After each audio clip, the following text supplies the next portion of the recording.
Hi traders, welcome to this edition of Expert Market Analysis brought to you by Errante.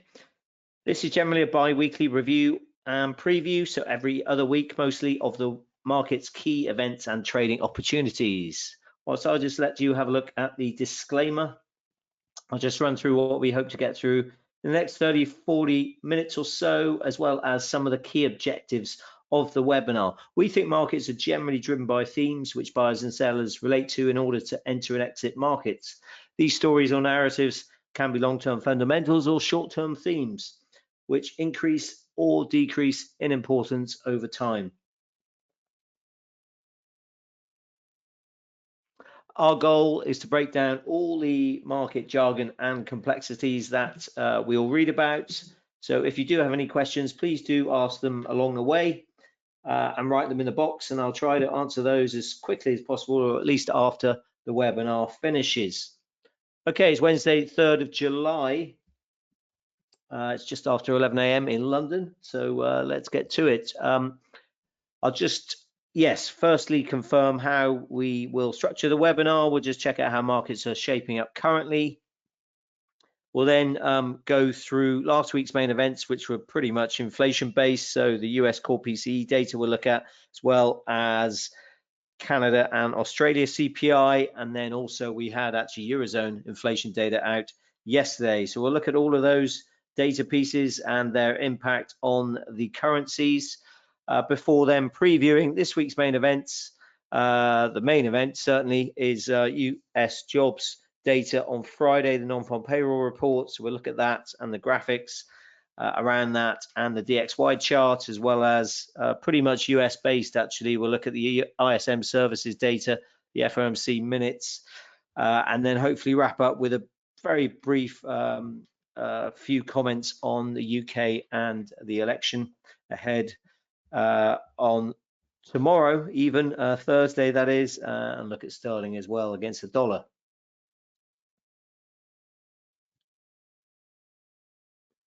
Okay, firstly, we'll just check out how markets are shaping up currently before going to last week's main events. Let me just bring up firstly a chart with, we'll look at, I'll bring up the S&P 500 chart first of all, which is here. Just want to double check you can see that, which you can, so that's good. But yeah, markets at the moment, well, yesterday S&P 500 and the Nasdaq again recorded record closing highs. You can see that here with that big green candle. Record close again, not a record intraday high actually. That's at 55.23 on the S&P. But record closing highs in the Nasdaq 100 and S&P 500. They gained 0.6, 0.8% respectively. Dow rose as well, driven by gains in mega cap stocks. Really, investors really reacting to the comments from Fed Chair Powell with, well, sector-wise, consumer discretionary and financials led the gains. Energy and healthcare sectors lagged. Those are the only two sectors I think in the red. Among mega cap stocks, well, Apple was up, Amazon up 1.6, 1.4% respectively, but Tesla grabbed all the headlines, up over 10%, outperforming as they released numbers showing that they surpassed Q2 delivery expectations, up over 10.2%. I think it closed, and it's up in after hours at the moment, actually up over 1% the last time I looked. Interesting, really, the fourth most shorted stock in the US. And yes, a big move up from recent lows just a couple of months ago. In contrast, Nvidia, that fell just over 1%, 1.3%. But yes, markets at the moment pretty strong. European markets up over 1%. Nikkei in Asia, Japan, that rose 1.12% above 40,000. Topics actually gained as well, 1.15% as well. That meant Japanese shares climbing for the third straight session, really boosted by this softer yen, which is obviously in focus at the moment with intervention issues, potentially fears with the weaker yen certainly benefiting obviously export heavy industries. If we just look at dollar yen actually, because we're not wouldn't look at it otherwise, you can just see breaking that previous sort of intervention high at 160.20. That was back in April, if you remember, with the authorities spending, I think, around 30 billion or so, and we did then see two-way risk, but you can just see this progressive move higher. We are now overbought. You can see on the daily RSI, we're well above, of course, the 200-day moving average and the 50-day moving average. And it's just a question of where potentially the Japanese authorities step in. There are some well, there is some mention 165 is the next line in the sand, but that is some way off. I guess I think the issue is this is fairly orderly at the moment, the rise. So it's not, there isn't massive volatility, but of course you saw that break through that 160.20 level, which is pretty sharp, and then potentially now markets just testing how far they can take this before then possibly potentially Japanese authorities, as I say, intervene. Bond markets, the US Treasury yield, that is hovering around the 10-year anyway, which is what we always look at, global proxy for borrowing costs, that's hovering around 4.42%, you can see, and the blue line is the 50-day moving average at there, so just below 4.5%. Really markets assessing, of course, this upcoming data, the ISMs that we've had, and then Fed commentary, of course. Still expect a Fed rate cut, and we'll look at that shortly. Commodities, Brent crude fell narrowly yesterday, but retreating from a 2-month high. Decline really attributed to diminishing fears of supply disruptions from the hurricane in the Caribbean, and that's not really expected to have, well, now expected actually to have minimal impact on offshore oil production. Of course, Middle East tensions are bubbling under, if you like, and that gives a small bid to crude, of course. As for FX,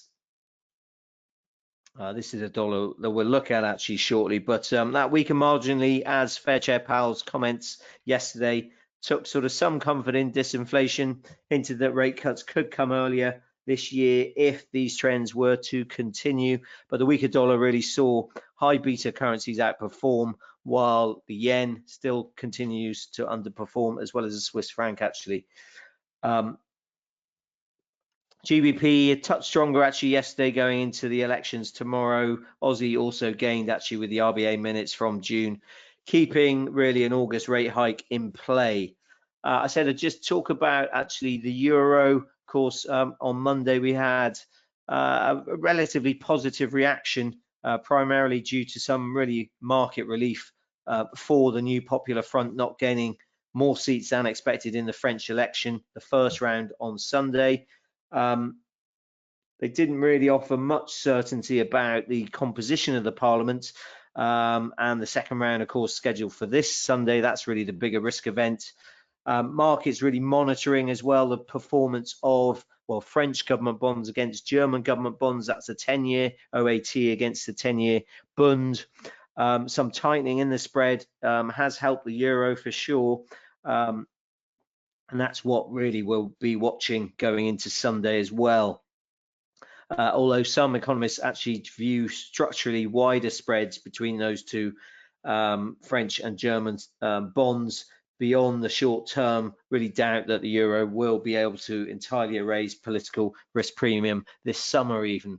I actually have the spread here. I don't want to get too technical here, but this is a spread between the 10-year French bond and the 10-year German bond, and you can see when it widens, so it goes higher, and we touch that sort of above 0.8, 0.82 was that spread, so it widened quite dramatically. You can see on Friday, just before Sunday's first round, but then we pulled back, so it narrowed, which is encouraging, and sort of way above where we have been, that you can see historically in the past. So there's a spike and then the pullback down, and I think now generally there is Pretty much a feeling that there won't be a majority gained by the new Popular Front, which is obviously good for markets and a less uncertainty reigning. I said we just touched upon US equities as we always do. So just bear with me 1 second. I'll just pull up the S&P 500 chart, of course, that you can see there. Tracking sideways really, and just looks like we're going to just move higher again. Just need to break that 55.23 intraday high. 55.09 was the close, of course. We are overbought, but doesn't mean we can't carry on going as we did, of course, have done through the back end of last year and into this year, of course, that you can see there, just minor pullbacks and then making new highs pretty quickly and quite frequently. NASDAQ, similar chart, really. You can see, we just pull that back.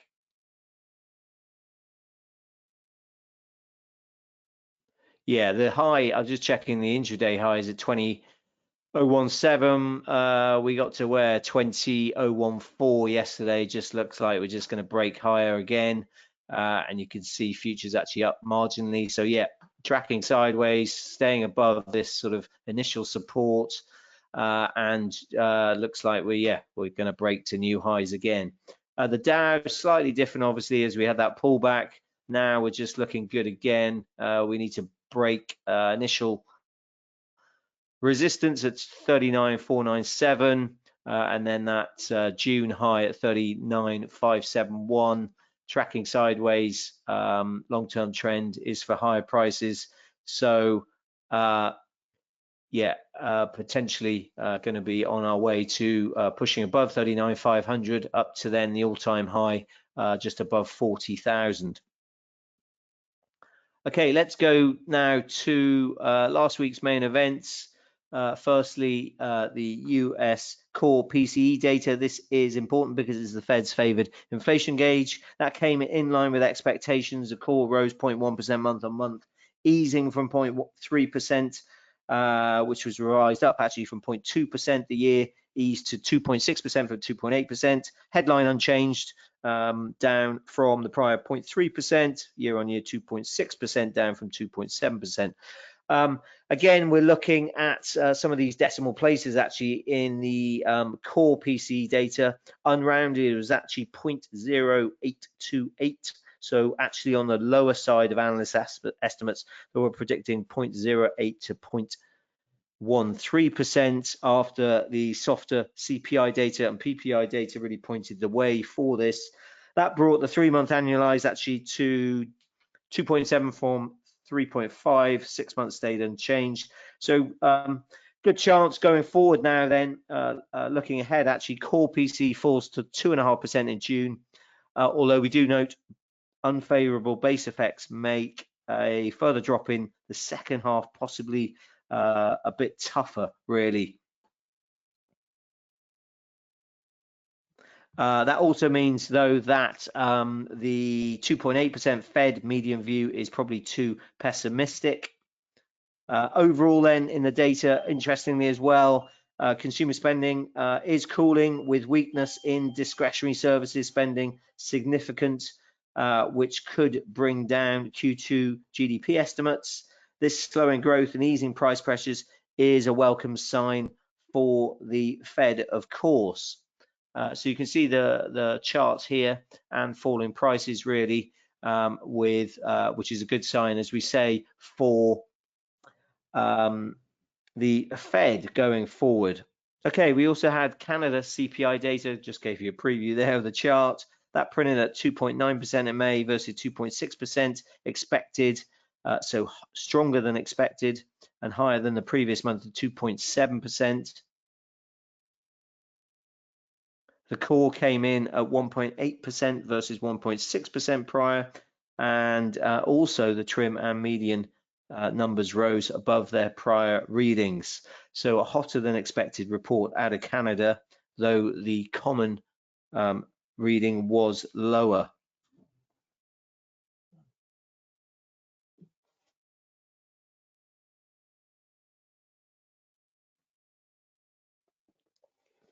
I'm just checking the acceleration, actually, just some of my numbers there. Acceleration in the headline was down largely due to higher prices for services. They rose 4.6% in May after 4.2% in April. That is the story of inflation everywhere across the globe, really. The stickier inflation, stickier services inflation, really, and that may potentially worry the Bank of Canada recently, because even though Governor Macklem, was downplaying wage increases recently. July Bank of Canada implied rate cut odds, then they immediately fell, actually, from above 70% to down to sort of a coin toss, really, after this stronger than expected hotter CPI data. The CAD as well, the loonie initially rose, but then it quickly gave back those gains. One question being asked, actually, is whether the data could be signaling economic pain in Canada with possible recessionary clouds on the horizon. If we just pull up the dollar CAD chart, actually, not massively interesting, I have to say. You can see we're just oscillating around this sort of level of 139, 136.91, really. That's a fib level, minor fib level of this move. 2024 actually move higher, really, in dollar CAD, so the CAD weakening against the dollar. But you can just see we always struggle around, well, above here at 138, and that's been like that for a while. We're also just sort of trading around the 50-day moving average at 136.85. So that's a dollar CAD. A big day on Friday, of course, with non-farm payroll, as well as we get the Canadian employment data, which is meant to estimated or predicted to be fairly solid still. So be interesting, and always sort of tough to trade in a way, just to let the noise sort of feed through with non-farms and the Canadian data coming out at the same time. Also then, yes, last week we got Aussie inflation data that rose for the fourth straight month to 4% from 3.6% in April. Consensus was 3.8% on a monthly basis. Inflation eased actually 0.1% on the back of a monthly rise of 0.7% in April. Well, inflation excluding volatile items, that actually eased slightly from 4.1% to 4.4%, but it still stays well above the 2% to 3% RBA inflation target range. The trimmed mean measure of core inflation, that also climbed actually from 4.1% to 4.4%. That's the highest level in 6 months. So interesting data for the RBA. The next meeting actually takes place on August the 6th, which is a week after the publication, probably of the more important price data. That's the quarterly data, which was released on July 31st. Just recapping, at its June meeting, the RBA already indicated that they felt sort of uncomfortable with inflation easing more slowly than expected, and really that they weren't ruling out further rate hikes. We saw that in the minutes recently released.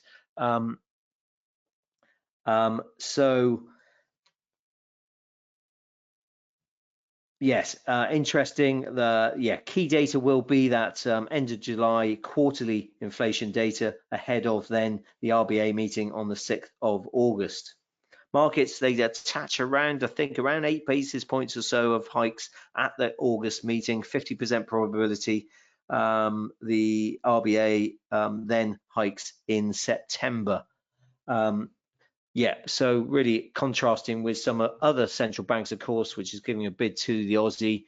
We're just on the Aussie dollar chart, you can just see sort of stuck between sort of 67, 66 more or less for the last couple of weeks, last few months really, but potentially going to break out 67 key level, key resistance. If we can break out of that, and the longer we track sideways, the bigger the range expansion will be, then potentially, yeah, we're looking up to 68.71, which is this high from late last year in December.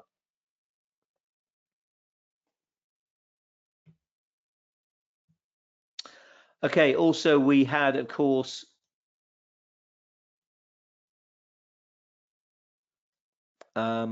This week we had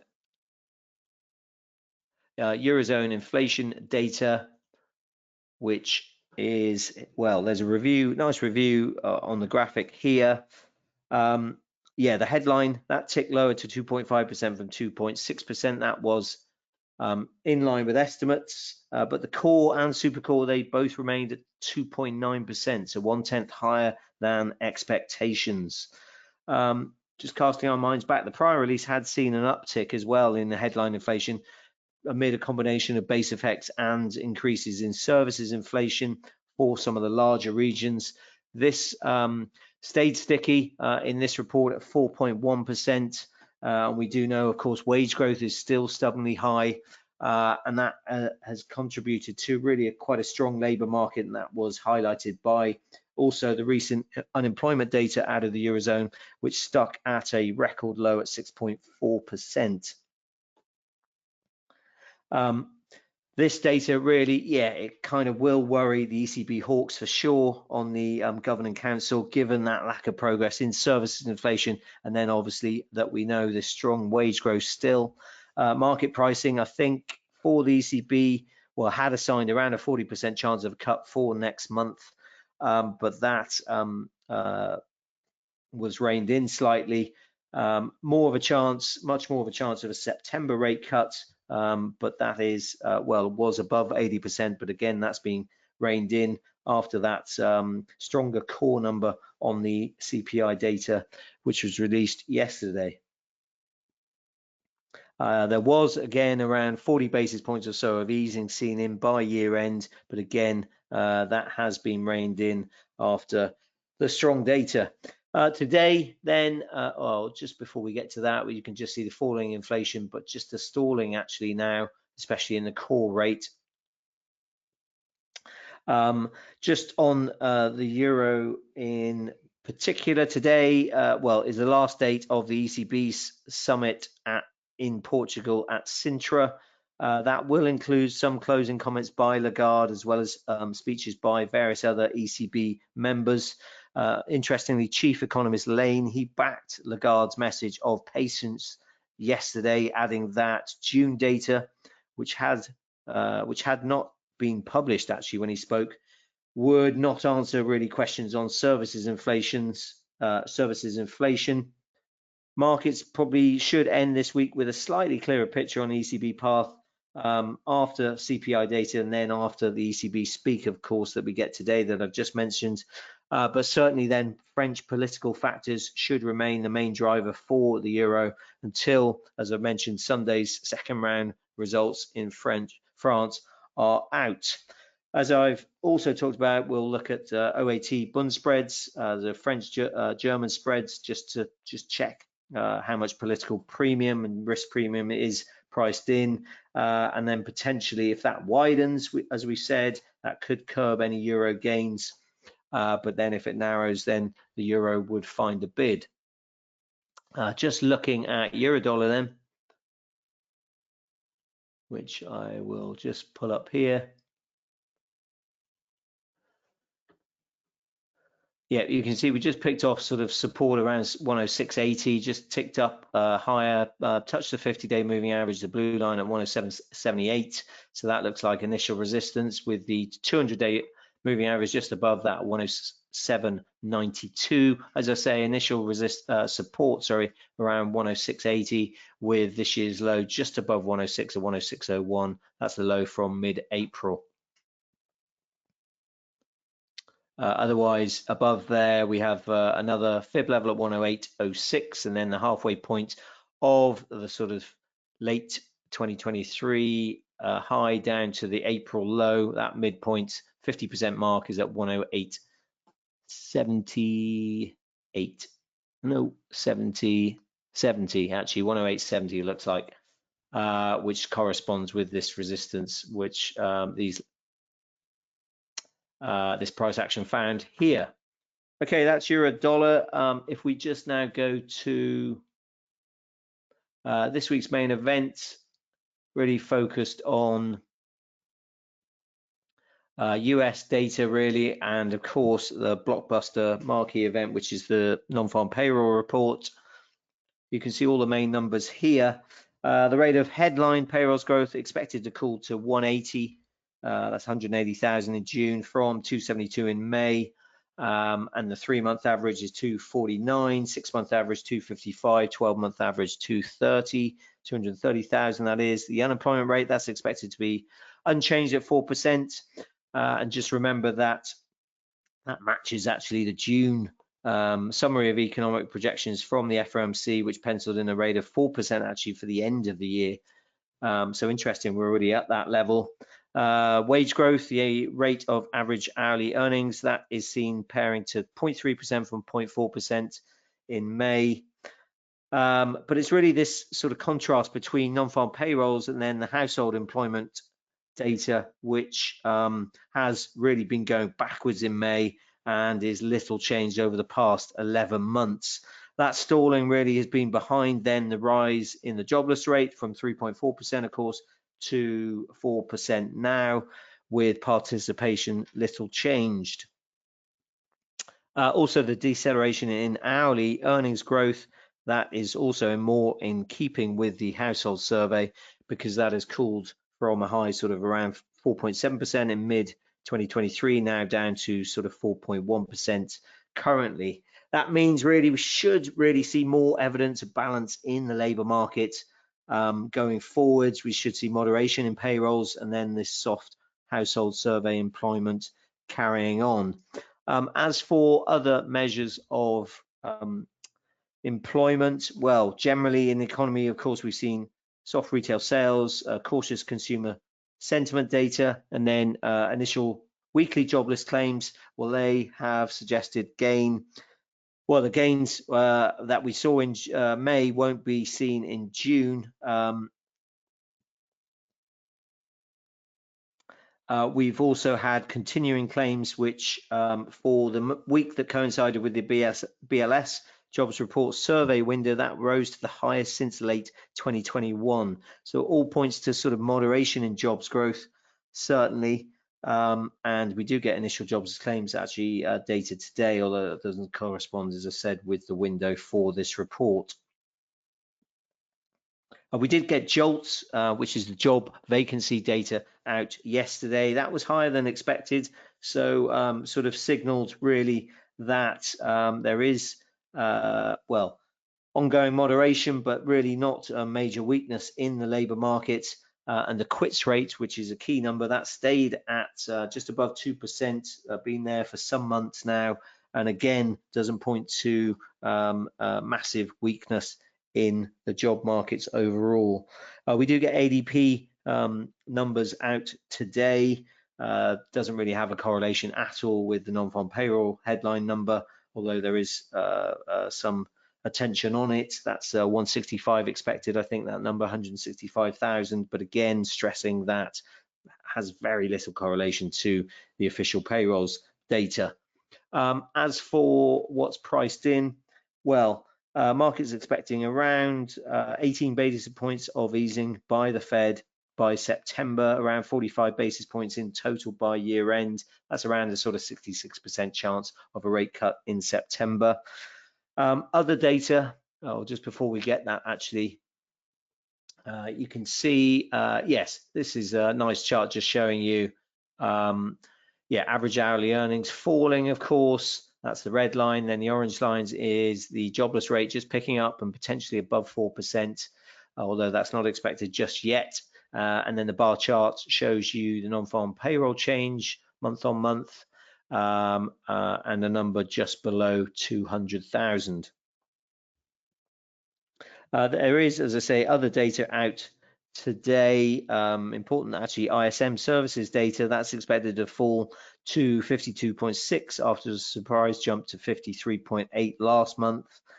Interestingly, the S&P Global PMI data, that showed, well, the economy gaining further growth momentum in June. Services sector growth was the fastest actually for over 2 years in that report.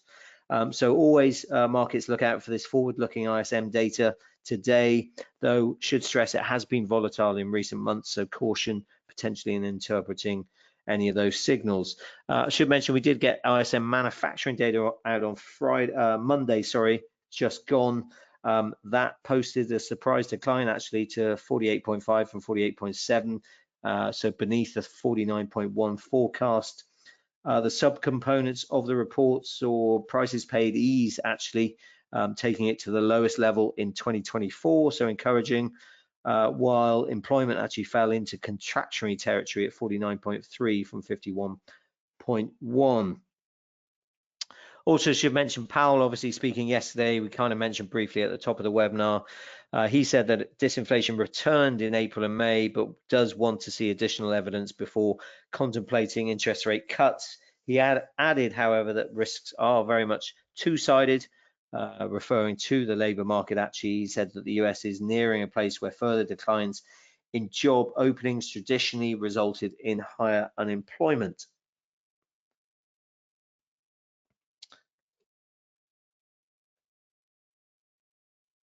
We also get actually just checking the Fed minutes out later today. That's from the June meeting, so should give us some insight into the interest rate debate, of course.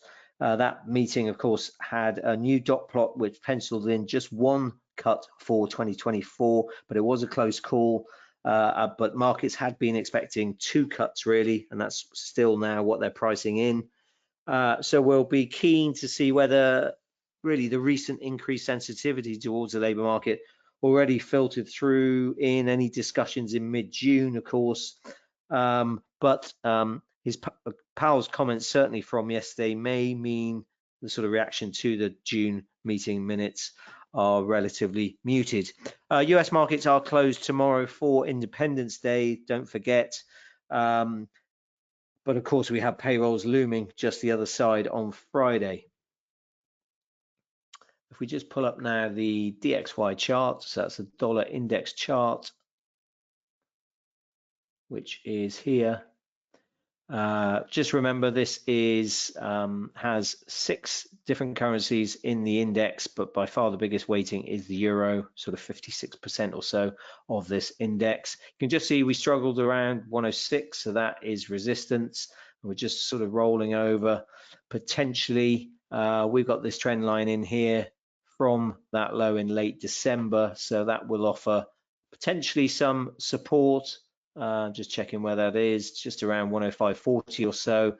That's then just above fib level at 105.12, and then we've got the 50-day moving average at 105.15. If we do lose that, then below there you can see the 200-day moving average at 104.50 and the next fib level at 104.26. Otherwise, initial resistance at 106, with then these two highs around 106.51, 106.49. As pretty strong resistance to any upside in the dollar. Looking at really Friday's non-farm payroll being key. I said we've just mentioned cable as well and sterling ahead of election day tomorrow. BBC poll tracker really puts Labour still well ahead, sort of double the Conservative vote, 20% to 40% for Labour. Reform UK tracking around, well, was around 16%. I think that's lower now. Lib Dems around 10, 11% or so.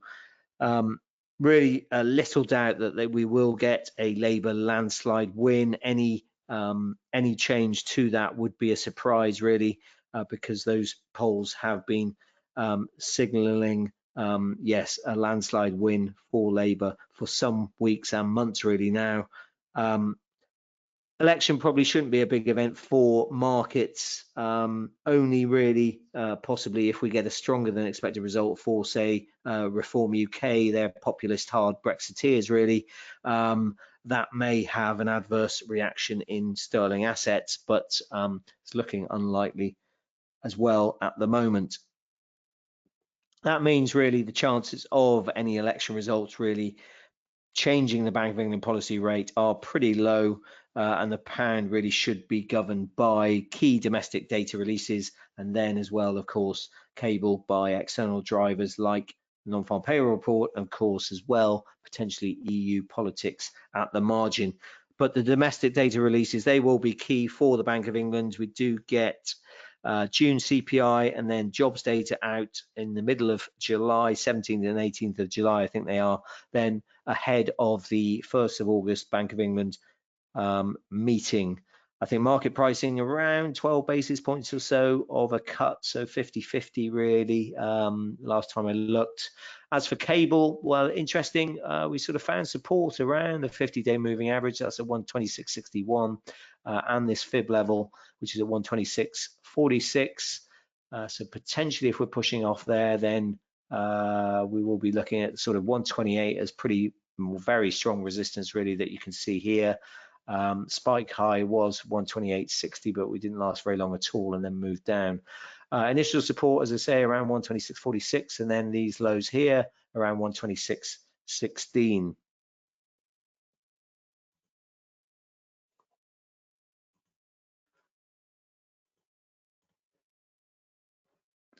Okay, we will wrap it up there. Hopefully that's proved of use to you guys. Don't see any questions, so hopefully everything is clear. Good luck. Lots of events to look out for. Non-farm payroll, ISM data shortly in a couple of hours. UK election just of interest, and then the French elections on Sunday definitely will be something to watch and govern euro dollar, especially after non-farm payrolls. Take care out there, and we will speak to you in a few weeks.